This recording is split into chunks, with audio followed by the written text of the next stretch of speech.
did an animal communication session this morning. I've been so sad all day. So usually if an animal is experiencing some sort of sadness or going through something or there's a behavior issue, I feel like I can provide the family with tools to make things better or reasons about what's going on, and we kind of can have a plan. I talked to a cat who was rehomed several years ago. Her family was moving out of the country and they didn't want to deal with quarantine and all of that, so they felt like the best thing was to rehome their cat.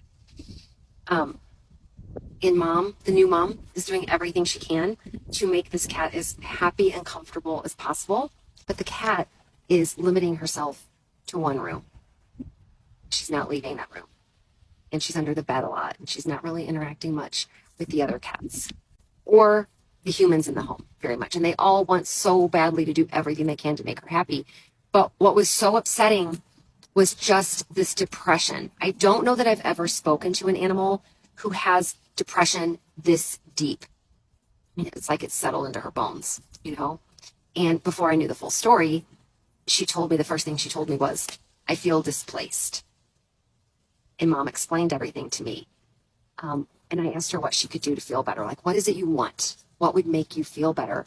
And she said, open windows and brightness. And I told Mom that, and Mom's like, yeah, but I know.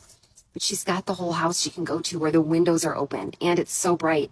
And she's choosing to stay in the darkest room in the house, under the bed, or where there's just, maybe a little sliver of window that she can look out, but it's not what she wants. It's not the brightness that she's asking for. So I didn't know what to do for this cat. She wasn't giving me a whole lot, and I'd never done this before. But, I talked everything through with Mom, and I said, I think I just need to sit with her for a couple days and just see, because we're not going to solve this in an hour. This is a very deep issue.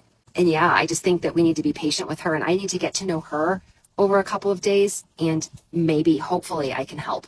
And I've spoken with a lot of animals who are rescues. They've been rehomed. This is not their first home. And they always acclimate, and they always appreciate their new family. And they're always as happy, most of the time happier than they were in their previous home. But this is just one that's on my mind a lot. And try not to rehome your pets. I mean, yes, sometimes it's inevitable, but try not to.